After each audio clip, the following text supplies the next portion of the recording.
आज की वीडियो एक हॉरर मूवी के बारे में है जहां चार दोस्त हाइकिंग पर जाते हैं और उनके साथ ऐसी घटना होती है जिसे देखकर सबके रोंगटे खड़े हो जाते हैं। कहानी की शुरुआत में 5 दोस्त जिनके नाम फिल, डॉम, हच, रॉबर्ट और लूक हैं। ये पांचों दोस्त एक पब में दिखते हैं और अपने आने वाले हॉलीडेज के लिए कुछ एडवेंचर करने का प्लान करते हैं। इसी ग्रुप में रॉबर्ट सजेस्ट करता है कि वो स्वीडन के माउंटेन पर जाएं और वहां पर हाइकिंग करें, लेकिन ये आइडिया किसी को पसंद नहीं आता और वो इसे रिजेक्ट कर देते हैं। भला कोई हाइकिंग पर क्यों जाना चाहेगा। पब के बाहर लूक अपने लिए दारू खरीदने जाता है और अपने साथ रॉबर्ट को बुलाता है, लेकिन उसी दुकान में कुछ बदमाश घुस जाते हैं और लोगों से पैसा लूटने की कोशिश करते हैं। लूक उनसे डरकर पीछे की तरफ छिप जाता है, लेकिन रॉबर्ट उनके सामने ही खड़ा रहता है। ये बदमाश रॉबर्ट से पैसे और उसकी वेडिंग रिंग मांगते हैं। रॉबर्ट उनको पैसे तो दे देता है, लेकिन वेडिंग रिंग देने से मना करता है। ये सरफिरा बदमाश बिना कुछ सोचे रॉबर्ट पर हमला कर देता है, जिससे उसकी जान चली जाती है। 6 महीने बाद मूवी की अगली सीन में दिखाया जाता है ये चारों दोस्त स्वीडन के माउंटेन्स पर दिखते हैं। ये वही जगह है जो रॉबर्ट सजेस्ट कर रहा था। बाकी चारों दोस्त अपने 5वें दोस्त रॉबर्ट की आखिरी इच्छा पूरी करने के लिए ट्रेकिंग के लिए पहुंचते हैं।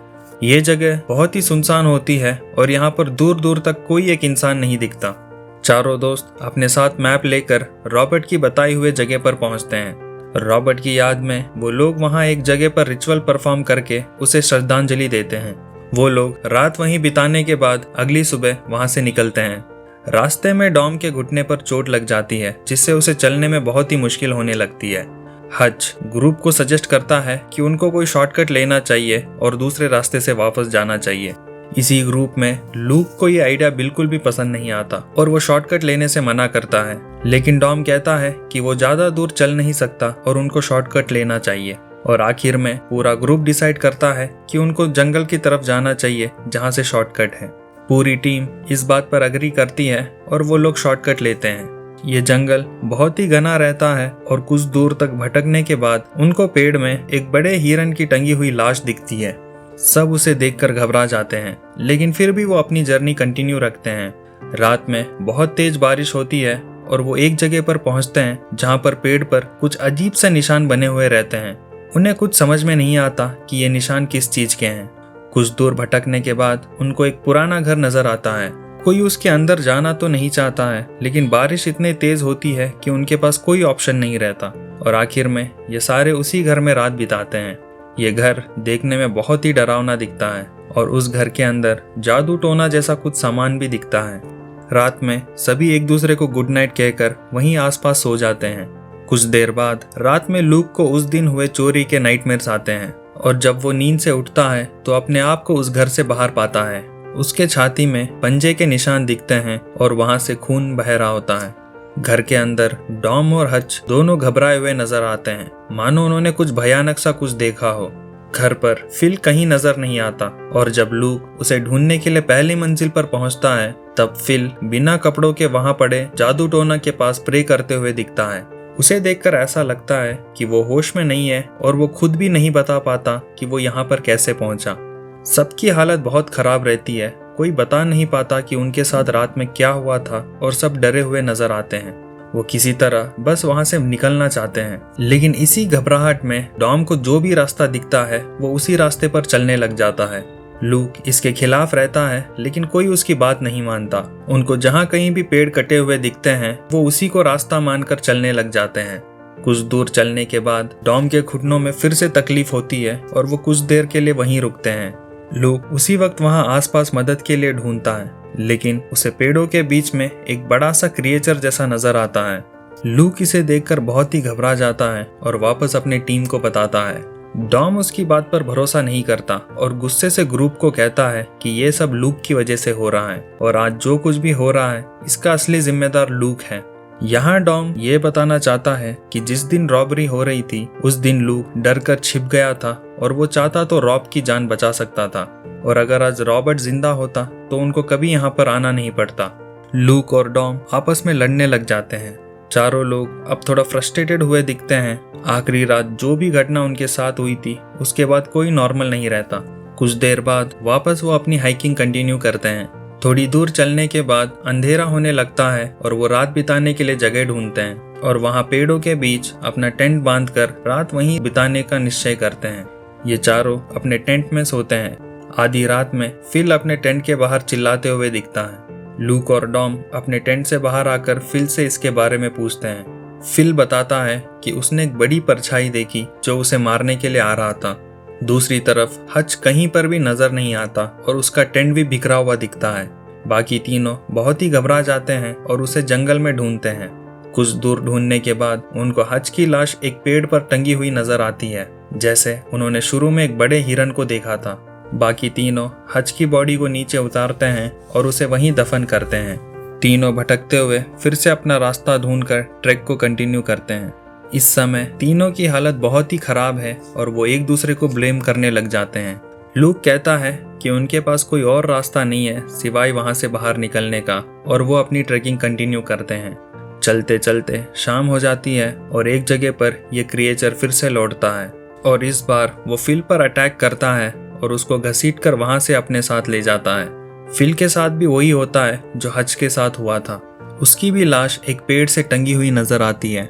टॉम और लूक इसे देखकर घबरा जाते हैं और वहां से भागने की कोशिश करते हैं, लेकिन ये क्रिएचर उन दोनों का भी पीछा करता है और वो दोनों भागते हुए एक जगह पर पहुंचते हैं जहां उनको कई सारे मशाले दिखती हैं और साथ में एक कॉटेज भी रहता है।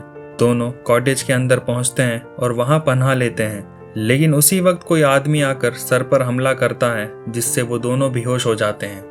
इस मूवी में अब सोचने वाली बात है कि इस सुनसान जगह पे ये आदमी क्या कर रहा है और ये कौन है। जैसे ही उनको होश आता है तो वो अपने आप को चेन से बंधे हुए दिखते हैं। लूक जब घर के बाहर देखने की कोशिश करता है तब उसे कुछ लोग नजर आते हैं, मानो वहाँ छोटा सा गांव हो और ये लोग उसी गांव में बसते हैं। कुछ देर बाद उनसे मिलने एक बूढ़ी औरत आती है और लूक को पानी पिलाती है। वहाँ दो और लोग भी दिखते हैं जो डॉम को घसीटते हुए अपने साथ ले जाते हैं। कुछ वक्त बाद डॉम को फिर से उसी घर पर लाकर चेन से बांध देते हैं। टॉम लूक को बताता है कि उसको पीटा गया था और उसको किसी चीज के लिए तैयार कर रहे हैं। डॉम ये भी कहता है कि ये लोग उसको उस क्रिएचर के हवाले करने वाले हैं और उसकी बलि दे रहे हैं। डॉम इस वक्त पर मान लेता है कि वो बच नहीं पाएगा और इसीलिए लूक से कहता है कि उसको यहाँ से भाग जाना चाहिए और अपनी जान बचानी चाहिए क्योंकि अगला नंबर उसी का है। ये गांव वाले डॉम को घर के बाहर लाते हैं और उसे उल्टा टांग देते हैं और इस रिचुअल के लिए तैयार करते हैं। रिचुअल के दौरान डॉम अपनी मरी हुई वाइफ को देखता है। उसे लगता है कि उसकी वाइफ अपने पास बुला रही है, लेकिन डॉम के साथ ये हैलुसिनेशन हो रहा होता है। डॉम को जब होश आता है तब उसे एहसास होता है कि उसकी वाइफ नहीं, ये क्रिएचर था। ये क्रिएचर जो देखने में आधा इंसान और आधा हिरन जैसा दिखता है, डॉम को अपने साथ ले जाता है और उसका भी वही हाल होता है जो उसके बाकी साथियों के साथ हुआ था।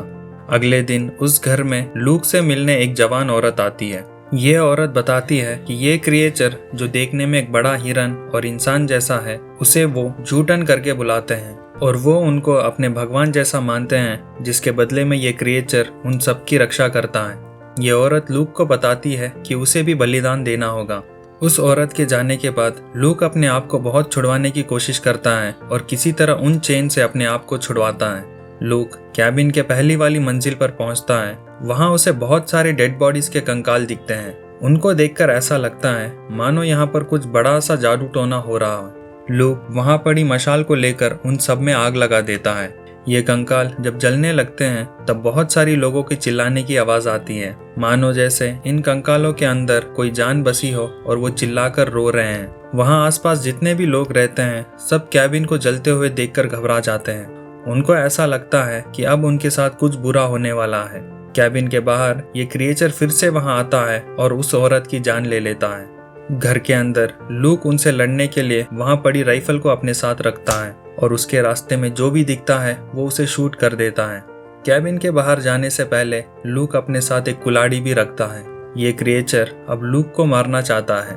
लूक उससे बचते हुए दूर जंगल की तरफ भागता है। वो दूर से ही इस क्रिएचर को देख रहा होता है और उस राइफल से मारने की कोशिश करता है और उस पर शूट करता है, लेकिन इस क्रिएचर को कुछ नहीं होता और वो लूक को मारने उसका पीछा करता है। ये क्रिएचर जैसे ही लूक के पास आता है, लूक को फिर से हैलुसिनेशन होना शुरू हो जाता है और उसे उस दिन बार में हुई घटना के बारे में याद आता है। लूक, जो आज भी बार बार सोचता है कि उसी के वजह से रॉबर्ट की जान गई थी क्योंकि वो डर कर छुप गया था, और आज भी उस इंसिडेंट के बारे में वो सोचकर पछताता है। ये क्रिएचर लूक को फिर से मारने की कोशिश करता है, लेकिन लूक इस बार हार नहीं मानता और डटकर सामना करता है और उसके हाथ में जो कुल्हाड़ी थी उससे उस क्रिएचर के सर पर हमला करता है। हमला करते ही दर्द से ये क्रिएचर लूक को छोड़ देता है और इसी पल लूक को भागने का मौका मिलता है और वो भागते हुए उन जंगलों से बाहर आ जाता है। वहाँ सुबह होती है और सूरज की किरणें जंगल पर पड़ने लगती है। ये क्रिएचर सूरज की किरणों के पास नहीं आ पाता। लूक उस क्रिएचर से जीत तो जाता है, लेकिन ट्रिप में जो भी हादसा हुआ था उसे लेकर वो बहुत ही रोता है और अपनी जर्नी वापस कंटिन्यू करता है। काफी दूर चलने के बाद उसे एक रास्ता नजर आता है और उसकी जान बच जाती है। मूवी यहाँ खत्म होती है, और अगर आपको ये मूवी पसंद आई तो लाइक करें, सब्सक्राइब करें और ऐसे ही मूवी देखने के लिए हमारे साथ जुड़े रहें। मिलते हैं अगले हफ्ते एक नई वीडियो, एक नई स्टोरी के साथ।